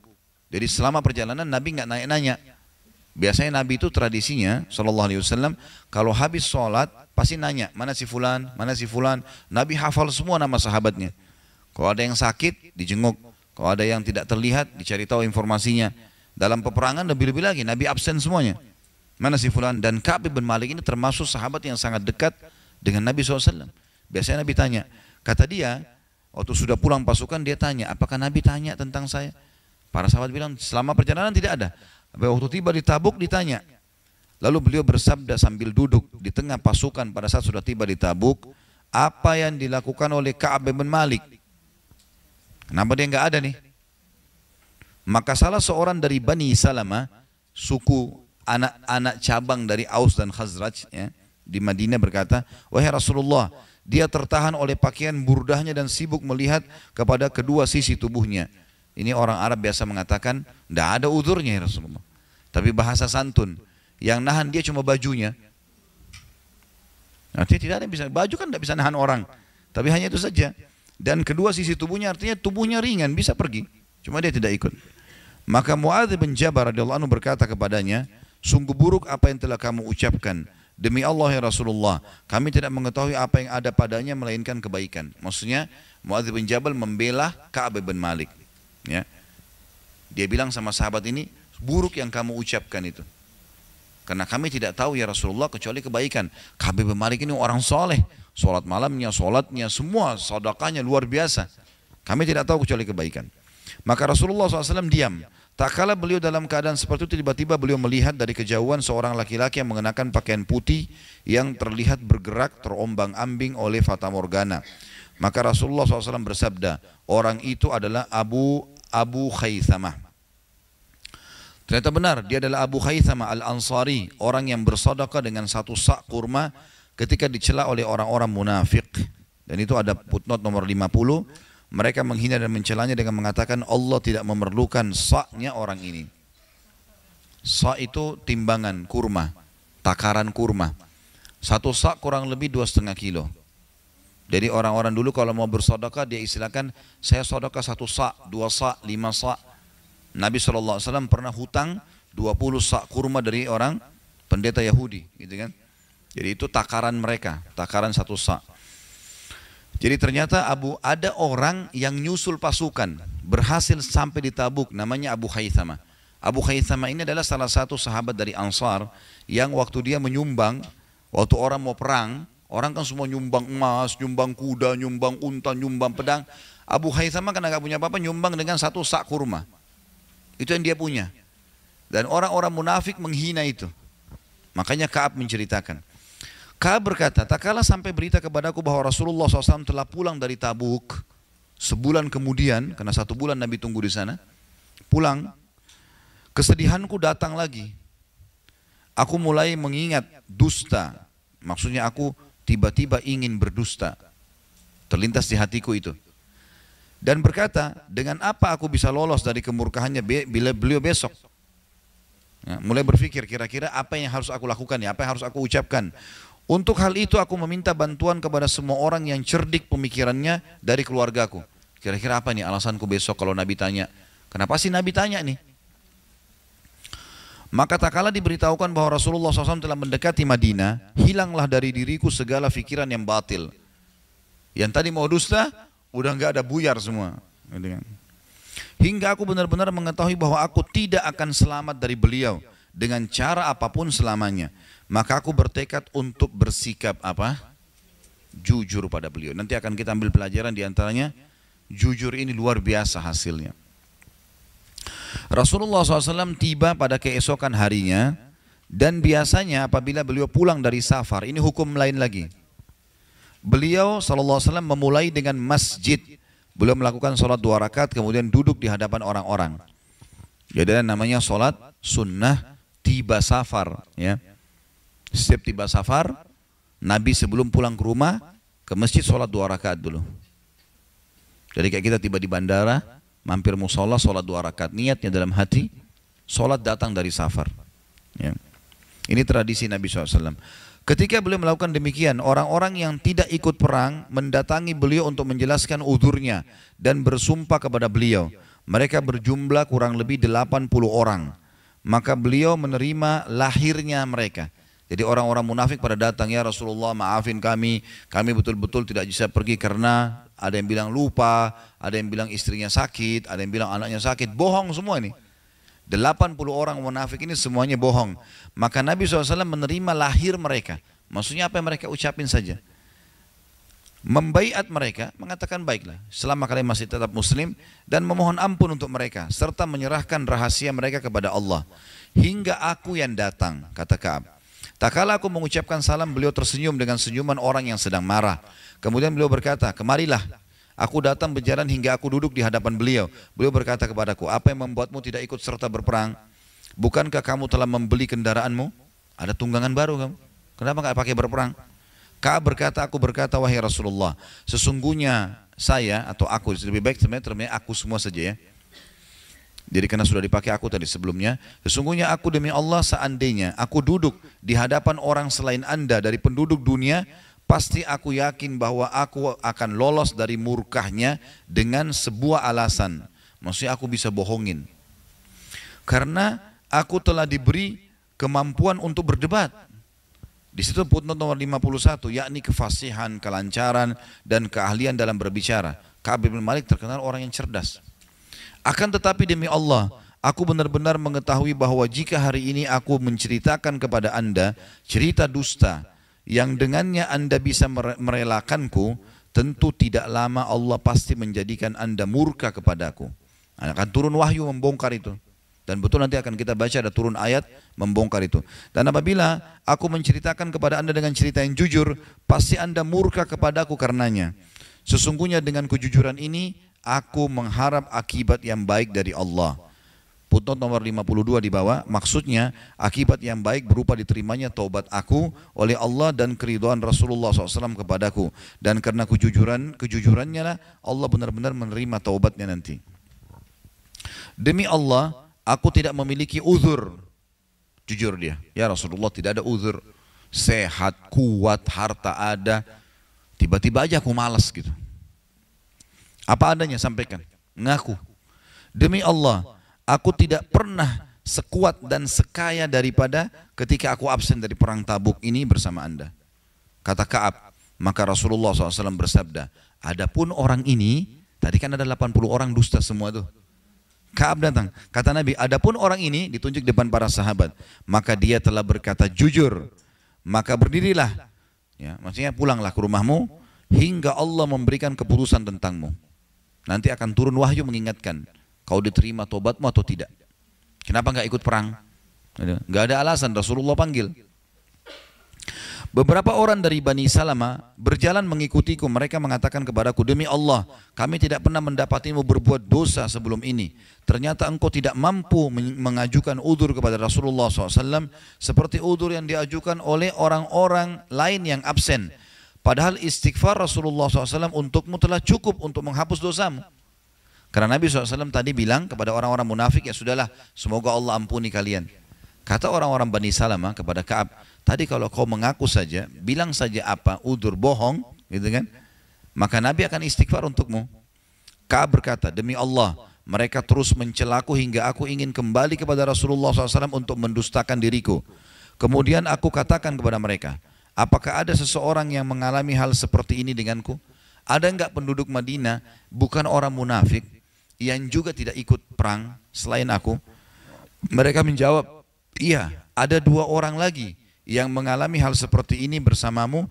Mereka mengatakan sama dengan apa yang kamu katakan dan dijawab dengan jawaban yang sama yang diberikan kepadamu. Ternyata selain Ka'ab ada 2 orang lagi. Ka'ab berkata, aku bertanya siapa mereka? Siapa 2 orang itu yang tidak ikut? Kata mereka, Murarah bin Ar-Rabi al-Umari atau al-Amri dan Hilal bin Umayyah al-Waqifi. Ka'ab berkata, ternyata mereka menyebutkan 2 nama orang saleh. 2 ini terkenal saleh. Dan yang lebih hebat lagi, 2-duanya telah ikut dalam perang Badar. Artinya dapat jaminan surga. Gitu kan? Ini juga tidak ikut perang. Yang tidak ikut dalam perang Badar dan pada diri mereka ada keteladanan. Artinya orang saleh, nggak mungkin mereka tidak ikut. Pasti ada sebabnya. Ka'ab berkata, maka aku pergi kepada mereka ketika mereka menyebut 2 orang itu kepadaku. Rasulullah SAW, maksudnya Ka'ab pergi menemui 2 orang itu. Ya. Rasulullah SAW melarang orang-orang untuk berbicara dengan kami bertiga. 3 orang khususnya, seluruh Madinah nggak boleh ada yang ajak ngomong. Dari sekian banyak orang yang tidak ikut perang, orang-orang munafik dibiarin aja. Tapi 3 orang ini karena mereka orang beriman malah dihukum. Enggak boleh ada yang bicara. Maka orang-orang pun menjauhi kami. Atau dia berkata mereka berubah sikapnya kepada kami. Sehingga menurutku bumi ini telah berubah. Seakan-akan tidak enak lagi, sudah nggak nyaman. Semua sekitarnya tidak ada yang salam, nggak ada yang jawab salam, nggak ada yang ngajak ngomong. Bumi ini bukan bumi yang aku kenal. Kami mengalami suasana seperti itu selama 50 malam. Adapun 2 orang sahabatku, maksudnya tadi 2 orang itu adalah Murarah bin Rabi dengan Hilal bin Umayyah. Yang soleh tadi. Maka mereka merasa minder dan berdiam diri di rumahnya sambil menangis. Adapun aku adalah yang termuda dan yang paling tegar. Aku keluar rumah menghadiri sholat jamaah bersama kaum muslimin, berkeliling di pasar, namun tidak seorang pun yang sudi berbicara denganku. Aku mendatangi Rasulullah SAW dan mengucapkan salam kepada beliau ketika beliau berada di majelisnya setelah sholat. Maka aku berkata dalam hati, apakah beliau menggerakkan kedua bibirnya untuk menjawab salamku atau tidak? Jadi Ka'ab tidak dengar jawaban. Biasanya Nabi kalau disalam, Assalamualaikum, Nabi jawab, Waalaikumsalam, ada suara. Ini tidak ada jawaban dari Nabi. Ka'ab lihat ke bibir Nabi, gerak enggak ya? Gitu.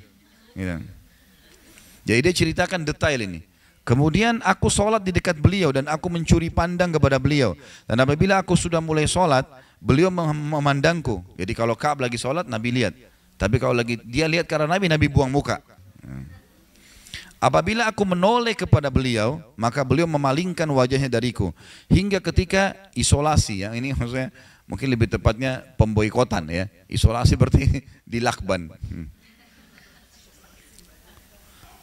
Ketika pemboikotan kaum muslimin terhadapku telah berlangsung lama, aku berjalan hingga aku memanjat tembok kebun Abu Qatadah. Ya. Dia adalah putra pamanku. Jadi waktu itu ada perkebunan Abu Qatadah, kurma. Maka karena tidak boleh masuk dari pintu utama, Abu Qatadah nggak mau temuin Ka'ab. Nggak ada orang Madinah mau ajak ngomong nih. Dia bilang saya masuk secara paksa, manjat dari temboknya. Karena ini sepupunya, ya, sepupunya sendiri. Dia adalah putra pamanku dan orang yang paling aku cintai. Sahabat dekat, selain sepupu, sahabat dekat. Aku mengucapkan salam kepadanya, tapi demi Allah dia tidak menjawab salamku. Maka aku berkata kepadanya, wahai Abu Qatadah, aku bertanya kepadamu dengan nama Allah, apakah engkau mengetahui bahwasanya aku mencintai Allah dan Rasulnya? Maksudnya bukankah kau tahu aku sebenarnya orang mukmin? Gitu kan? Maka dia diam, tetap nggak mau jawab. Lalu aku ulangi lagi dan aku bertanya kepadanya dengan bersumpah, namun dia tetap diam. Kemudian aku ulangi lagi, aku bertanya kepadanya dengan bersumpah, maka dia berkata, Allah dan Rasulnya lebih tahu. Ya. Maka kedua mataku pun berlinang air mata. Aku pun segera berbalik pergi hingga aku memanjat tembok. Jadi enggak lewat pintu utama karena tadi tidak disuruh masuk.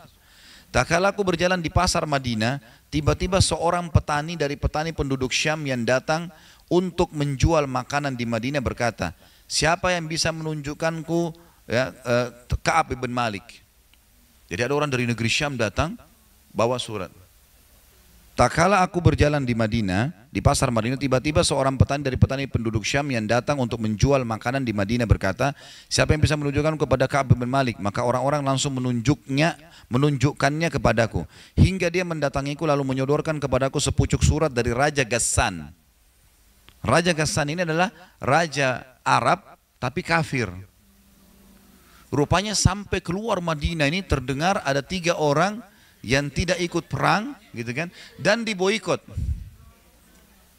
Tapi karena di antara 3 orang tadi Ka'ab ini yang paling tegar, tetap interaksi sama orang. Kalau tadi si Murarah sama si ya, Hilal itu sembunyi di rumah, nangis saja terus tiap hari. Sholatnya pun mereka sholat di rumah, gitu kan. Maka Raja Ghassan ini dia tahu ini Ka'ab bin Malik punya kedudukan. Dia fasih dalam berbicara, berani dalam berperang. Orangnya juga suka berkorban. Maka suratnya isinya begini, dan aku adalah orang yang paling pandai menulis dan membaca pada saat itu. Maka aku baca surat itu, ternyata isinya amma ba'd, maksudnya setelah ini ya, sesungguhnya telah sampai kepada kami bahwa sahabatmu, maksudnya Rasulullah SAW, telah mencampakkanmu, padahal Allah tidak menjadikanmu berada di negeri hina dan tersia-sia. Bergabunglah bersama kami, kami akan menyantunimu. Gabung sama kami, sudah kafir aja gitu. Ketika aku membacanya aku berkata ini juga bagian dari cobaan. Maka aku menuju ke tungku api untuk bakar roti pada saat itu. Ada putun nomor 54 yakni tungku tempat membuat roti dan membakar surat tadi. Ini lagi ada masalah, ini tawarin lagi yang lain, gitu kan. Biasanya orang gitu, habis berzina dia ketakutan tuh. Ada lagi orang telepon, ajak lagi zina lain. Solusinya apa? Matiin teleponnya. Ini dibakar suratnya, ini ngajak masalah baru ini. Kemudian hingga tak kala telah berlalu 40 hari dari 50 hari dan wahyu tidak kunjung turun juga, utusan Rasulullah SAW mendatangi lalu dia berkata, jadi sudah 40 hari wahyu nggak turun. Biasanya ada kasus baru terjadi hari ini, siang sudah turun wahyu. Kadang-kadang waktu itu juga, kadang-kadang sehari. Ya maksimal mungkin berapa hari sudah turun wahyu. Ini sudah 40 hari nggak ada wahyu dari langit. Jadi tidak ada pemberitahuan, gitu kan? Maka datang perintah baru dari Nabi apa? Ini lebih berat lagi. Utusan Nabi datang, sesungguhnya Rasulullah memerintahkanmu agar kau menjauhi istrimu. Nggak boleh berhubungan badan. Jauhi istrimu. Aku berkata, apakah aku harus menceraikannya atau apa yang harus aku perbuat? Perintah maksudnya jauhi ini suruh ceraikan atau hanya tidak boleh sentuh?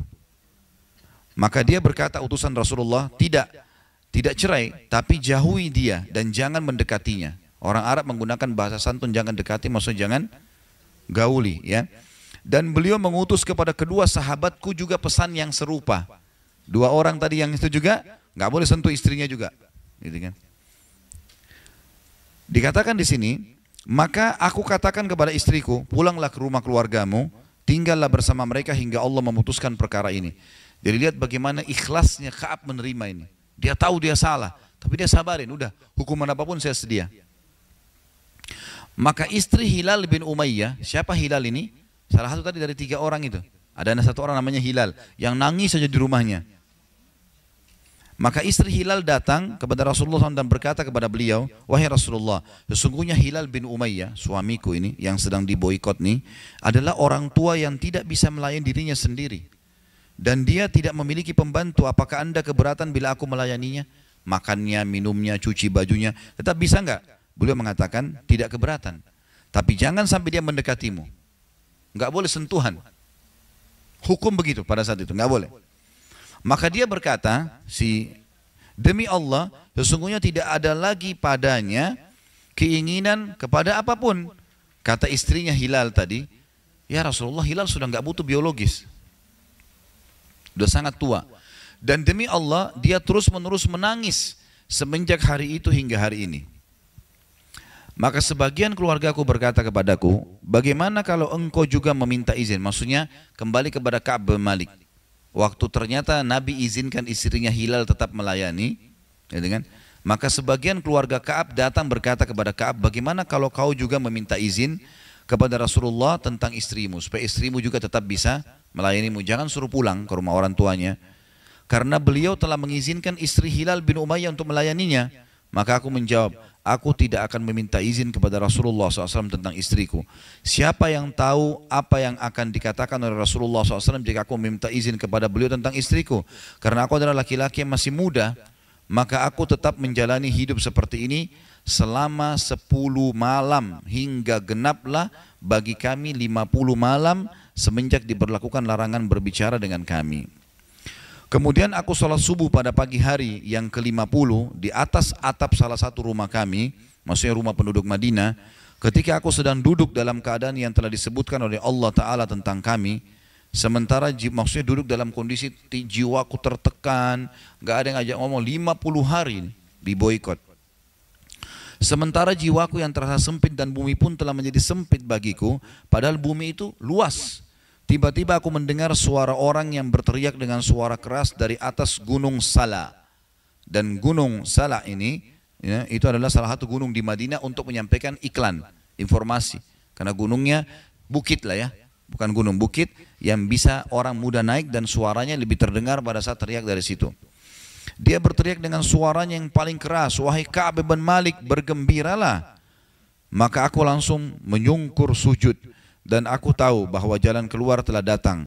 Maka Rasulullah SAW mengumumkan bahwa Allah yang maha tinggi dan maha suci menerima taubat kami ketika beliau selesai sholat subuh. Sehingga orang-orang pun berhamburan memberikan kabar gembira kepada kami. Kepada kedua sahabatku pun telah ada orang-orang yang memberikan kabar gembira. Ada seseorang yang menunggangi kuda dengan kencang menujuku, dan ada lagi dari Bani Aslam yang lari menujuku. Dia naik ke atas gunung dan suara itu lebih cepat daripada kuda, maksudnya sampai kepadaku. Tak kala orang yang aku dengar suaranya datang kepadaku untuk memberikan kabar gembira, aku langsung melepas dua pakaianku untuknya. Jadi kasih hadiah, karena orang ini bawa berita gembira. Dan ini termasuk sunnah Rasulullah ya, kalau ada yang sampaikan berita gembira kita titipin hadiah. Misal kalau laki-laki misalnya istri yang melahirkan terus datang dokternya mengatakan baru melahirkan anak perempuan, anak laki-laki, itu sunnahnya sebenarnya dia berikan hadiah. Lalu aku pakaikan keduanya kepadanya, karena gembiranya bajunya dibuka, baju luar dan baju dalamnya dibuka dikasih ke orang itu. Lalu aku meminjam dua pakaian dan memakainya, dan aku berangkat menuju Rasulullah SAW. Maka orang-orang secara berbondong-bondong menemuiku. Mereka mengucapkan selamat atas diterimanya taubatku oleh Allah. Mereka mengucapkan kepadaku, semoga penerimaan Allah atas taubatmu membuatmu bahagia. Hingga aku masuk masjid, ternyata Rasulullah SAW sedang duduk dikerumuni oleh orang-orang. Maka Talha bin Ubaidillah radhiyallahu anhu, Talha bin Ubaidillah salah satu yang dijamin masuk surga dari 10 orang sahabat, berjalan dengan cepat setengah berlari hingga menjabat tanganku dan mengucapkan selamat kepadaku. Demi Allah, tidak ada seorang pun dari kaum muhajirin yang berdiri selain beliau, dan Ka'ab tidak pernah melupakan perbuatan Talha itu. Dia termasuk berita gembira, kalau memang Allah terima taubat ada berita gembira, kita ucapkan selamat pada orang itu. Misal dia dulu buruk, sekarang dia sudah berubah, selamat ya, sudah masuk ke dalam jalurnya orang-orang beriman lah gitu. Ka'ab berkata, ketika aku mengucapkan salam kepada Rasulullah SAW, beliau bersabda dengan wajah yang berseri-seri karena gembira. Bergembiralah, kata Nabi, dengan hari terbaik yang pernah melewati hidupmu semenjak kau dilahirkan oleh ibumu. Aku bertanya, apakah dari anda berita ini wahai Rasulullah atau dari Allah? Maka beliau menjawab, tidak, akan tetapi dari Allah yang maha tinggi dan maha suci. Apabila Rasulullah SAW bergembira, kata Ka'ab, wajahnya bersinar seolah-olah wajah beliau adalah sepotong rembulan. Dan kami mengetahui hal itu dari beliau. Maka tak kala aku duduk di hadapan beliau, aku berkata, wahai Rasulullah, sesungguhnya di antara taubatku adalah aku akan mengeluarkan harta aku, ya, atau hartaku sebagai sedekah kepada Allah dan kepada Rasulnya. Maka Rasulullah SAW bersabda, tahanlah sebagian hartamu, jangan semua kau sedekahkan, tahan buat keperluanmu, karena itu lebih baik untukmu. Maka aku berkata, sesungguhnya aku menahan bagianku yang ada di Khaybar. Karena pernah dia ikut di perang Khaybar, kaya raya, banyak harta, kebun-kebun kurma jadi harta miliknya. Maka dia bilang, selain Khaybar aku sedekahkan semuanya. Dan aku berkata, wahai Rasulullah, sesungguhnya Allah yang maha tinggi menyelamatkanku karena kejujuran, dan sebagai bukti kebenaran taubatku, aku tidak akan berbicara melainkan dengan jujur selama aku masih hidup. Mulai hari ini tidak ada kedustaan ya Rasulullah, jujur semuanya.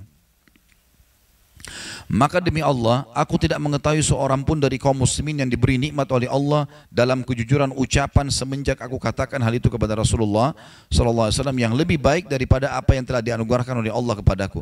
Artinya aku tidak melihat lagi semenjak hari itu kebahagiaan dan kesempurnaan iman yang dimiliki oleh orang selain kejujuran yang telah aku lakukan sehingga aku selamat. Demi Allah, aku tidak pernah menyengaja sesekalipun untuk berdusta. Aku tidak pernah sengaja sekalipun untuk berdusta semenjak hal tersebut aku katakan kepada Rasulullah SAW sampai hari ini. Dan aku benar-benar berharap kepada Allah yang maha tinggi agar menjagaku dalam sisa hidupku. Ka'ab berkata, maka Allah menurunkan firman-Nya, surah At-Taubah 117 sampai 119. 117 sampai 119 yang punya, sesungguhnya Allah telah menerima taubat Nabi. Ya, jadi waktu Nabi minta agar hamba-hambanya dimaafkan, ya, sahabat-sahabatnya, maka Allah terima. Orang-orang muhajirin dan orang-orang ansar yang mengikuti Nabi dalam masa kesulitan, semua Allah maafkan kesalahannya. Sampai pada ayat, sesungguhnya Allah yang maha pengasih lagi maha penyayang kepada mereka. Dan terhadap 3 orang. Jadi Allah turunkan begitu firman-Nya. Dalam surah At-Taubah kalau ibu-ibu buka ayatnya, memang wa alath thalathati, dan terhadap 3 orang termasuk Ka'ab bin Malik, di ayat ini turun kepada mereka, yang ditangguhkan penerimaan taubat mereka hingga apabila bumi telah menjadi sempit bagi mereka, padahal bumi itu luas, sampai pada ayat bertakwalah kepada Allah dan hendaklah kalian bersama dengan orang-orang yang jujur. Ka'ab berkata, demi Allah, Allah tidak memberikan sebuah nikmat kepadaku yang lebih agung dalam jiwaku setelah Allah memberikan hidayah Islam kepadaku daripada sikap jujurku kepada Rasulullah SAW, yaitu aku tidak berdusta kepada beliau sehingga aku bisa binasa kalau aku dusta. Sebagaimana orang-orang yang telah berdusta, jadi 80 orang tadi yang dusta semua itu, Allah turunkan firman-Nya membongkar mereka. Ya. Sesungguhnya Allah yang Maha Tinggi berfirman kepada orang-orang yang berdusta pada waktu Allah menurunkan wahyu dengan seburuk-buruk ucapan yang dikatakan kepada seseorang, di mana Allah Ta'ala berfirman dalam surah At-Taubah 95-96. Tadi sudah kita bacakan ayatnya, ini tinggal terjemahannya. Kelak mereka akan bersumpah kepada kalian dengan nama Allah apabila kalian kembali kepada mereka. Perang dari pulang Tabuk, pasti mereka sumpah dusta nanti, para munafik. Karena sesungguhnya mereka itu adalah najis. Yang dimaksud najis adalah kotor. Footnote nomor 56, karena buruknya hati mereka, para orang munafik ya. Dan tempat mereka adalah Jahannam sebagai balasan atas apa yang telah mereka kerjakan. Mereka akan bersumpah kepada kalian agar kalian ridho kepada mereka. Tapi jika sekiranya kalian ridho kepada mereka, maka sesungguhnya Allah tidak ridho kepada orang-orang yang fasik itu. Ka'ab berkata, urusan kami bertiga ditangguhkan di antara perkara orang-orang yang alasan mereka telah diterima oleh Rasulullah SAW ketika mereka bersumpah kepada beliau, dan beliau pun membaiat mereka dan memohonkan ampun untuk mereka. Sementara Rasulullah SAW menunda urusan kami bertiga hingga Allah Ta'ala memutuskan perkara kami dengan putusan di atas. Allah berfirman, dan terhadap 3 orang yang ditangguhkan penerimaan taubatnya. Maksudnya 80 orang itu berdusta di hadapan Nabi SAW sehingga akhirnya Nabi terima saja. Ternyata ayat Al-Quran datang menghardik mereka, 80 orang itu. Dan kami ditangguhkan karena kami mengaku jujur, tidak ada uzur, gitu kan. Tapi Allah justru memuji dengan firman-Nya. Surah At-Taubah 117 tadi. Yang dimaksudkan dengan kami ditangguhkan adalah bukan ketidakikutsertaan kami dari peperangan, tapi penangguhan dan penundaan Nabi SAW terhadap urusan kami dari orang-orang yang telah bersumpah dan mengajukan uzurnya kepada beliau, dan beliau pun menerimanya. Saya akan sebutkan di sini ada tambahan riwayat ya. Dalam satu riwayat, masih lanjutan bahasan kita, anna Nabiya sallallahu alaihi wasallam kharaja fi ghazwati Tabukin yaumal khamis wa kana yuhibbu an yakhruja yaumal khamis. Bahwasanya Nabi SAW berangkat dalam perang Tabuk pada hari Kamis, dan beliau paling suka kalau safar di hari Kamis. Ya. Dan dalam riwayat lain disebutkan wa kana la yakdumu min safarin illa naharan fid duha. فَإِذَا قَدِمَ بَدَأَ بِالْمَسْجِدِ فَصَلَّ فِيهِ رَكْعَتَيْنِ ثُمَّ جَلَسَ فِيهِ. Beliau tidak tiba dari safar melainkan pada waktu siang. Ya, Nabi SAW suka safar hari Kamis. Kalau datang pun pulang selalu pilih tibahnya di kota Madinah itu siang hari. Ya, di siang hari. Beliau memulai dengan masjid terlebih dahulu. Beliau sholat 2 rakaat kemudian duduk di dalamnya. Baik. Ini hadis kita yang panjang dan mulia menceritakan atau cerita tentang seorang sahabat yang mulia pula, bagaimana proses taubatnya dia. Sekarang pelajaran-pelajarannya Bu ya, yang bisa kita ambil. Pelajaran yang pertama yang kita bisa ambil adalah ada peperangan semasa hidup Nabi SAW. Ada peperangan semasa hidup Nabi SAW, dan kaum muslimin tidak boleh lalai dari ini. Tidak boleh lalai. Bahwasanya memang diperlukan peperangan pada saat dibutuhkan untuk membela kaum muslimin. Kebanyakan sekarang kaum muslimin karena lalai, jadi walaupun saudaranya pun dibantai kayak di Myanmar, ya, di Palestina, mereka banyak tidak bergerak karena mereka lupa kalau ada peperangan dalam Islam dan bagian dari syariat. Itu dicontohkan oleh Nabi SAW. Dan di sini disebutkan 2 peperangan Nabi, Tabuk dan perang Badar, sudah kita jelaskan tadi. Pelajaran yang kedua adalah yang bisa diambil bagaimana seorang Ka'ab bin Malik radhiyallahu anhu mendahulukan kejujuran dalam menyampaikan alasan tidak ikut perang, atau kejujuran ya, dalam menyampaikan alasan kenapa tidak melakukan satu perbuatan. Jadi apa adanya. Kenapa tidak datang semalam di rumah saya? Saya ketiduran. Saya entah kenapa semalam itu sebenarnya tidak ada halangan, tapi saya kayak malas sekali untuk keluar rumah. Apa adanya. Tidak usah karena takut orang ini marah, kemudian kita bohong. Panjang lebar hadis ini semua menceritakan hasil kejujurannya Ka'ab. Dan dia bilang sendiri, sempat terlintas di hati saya bohong. Sempat terlintas. Tapi saya yakin kalau saya bohong, maka yang terjadi adalah pasti akan dibongkar oleh Allah. Bohong itu Bu hanya memberikan ketenangan di saat itu. Tapi seminggu kemudian, sebulan kemudian kebongkar tuh. Dan kalau kebongkar memalukan. Apa adanya. Suaminya ibu pulang ke rumah, kenapa nggak masak? Tadi saya malas sekali. Ya. Tapi bisa nggak? Ya apa ada? Kalau memang betul malas ya. Tadi nggak tahu kenapa saya malas sekali. Tapi bisa nggak izinkan saya sekarang kalau saya mau masak? Bisa. Misal. Ya apa adanya? Nggak usah bilang, oh tadi ada tamu datang, nggak ada tamu. Bohong. Untuk apa bohong ini? Contoh saja kepada hal-hal yang sepele atau apa saja. Banyak orang tua bohong sama anaknya. Kenapa mama ini nggak bangunin aku tadi? Oh ya mama juga ketiduran, padahal sebenarnya tidak. Atau apalah ya. Jadi nggak usah bohong, apa adanya. Ajarkan kejujuran buat diri kita karena Allah mengawasi, dan juga buat orang lingkungan kita. Apa adanya, sampaikan apa adanya. Biarkan orang mengetahui kalau orang ini, kalau dia ngomong nggak ada yang perlu diragukan. Salah-salah ya benar-benar. Itu pelajaran yang penting. Jadi tadi di sini bagaimana kejujuran Ka'ab bin Malik. Tentu kalau kita tambahkan di sini poin ketiga, manfaat ketiga adalah pentingnya jujur dalam kehidupan seorang muslim. Pentingnya kejujuran dalam kehidupan seorang muslim ya.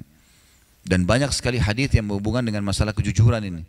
Seperti kata Nabi SAW, lazimi kejujuran walaupun di depan mata kalian kehancuran. Kita anggap ini kalau kita jujur gagal, gak ada masalah. Biarin aja. Pasti Allah akan berikan jalan keluar.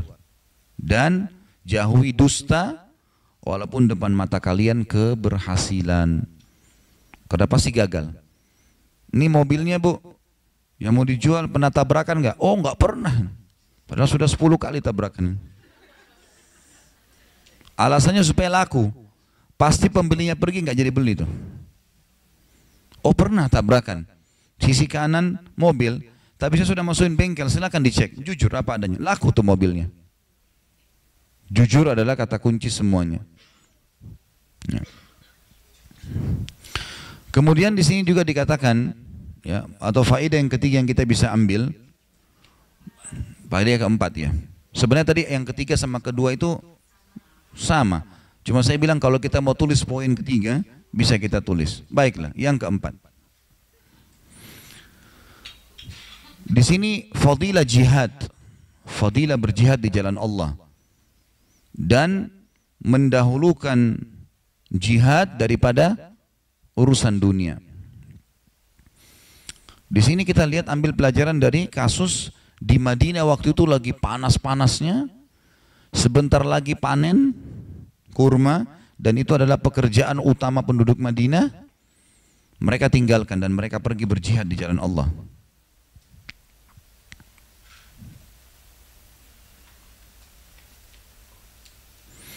Pelajaran yang selanjutnya yang kelima adalah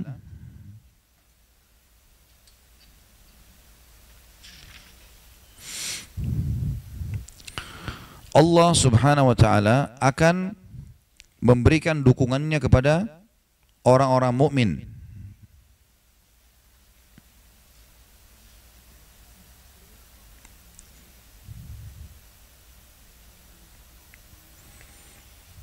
Ya karena dia jujur di sini Allah SWT berikan dia dukungan ya. Yang selanjutnya yang keenam adalah setiap masalah pasti akan ada akhirnya. Jadi nggak mungkin ada masalah kita hadapi tidak ada selesainya. Misal pada saat kita sakit, maka akan ada masa dia selesai, baik dengan sembuh atau mungkin ajal datang. Di sini kita lihat 50 hari mereka diboikot, tapi karena mereka bersabar, tibalah saatnya di mana Allah selesaikan. Jadi nggak ada masalah nggak selesai. Masalah itu diselesaikan oleh Allah Subhanahu wa taala dengan caranya, ya. Yang ketujuh, sunnah memberikan berita gembira kepada orang yang membawa berita gembira kepada kita. Memberikan hadiah, membalas dengan berita gembira. Sunnah memberikan hadiah kepada orang yang membawakan berita gembira kepada kita. Jadi siapapun ya yang membawa berita gembira, alhamdulillah anaknya ibu lulus, oh masya Allah, alhamdulillah. Apa yang kita miliki, mungkin kita punya ya minuman, makanan, kita berikan kepada dia, sunnah, ya. Tentu kalau ada.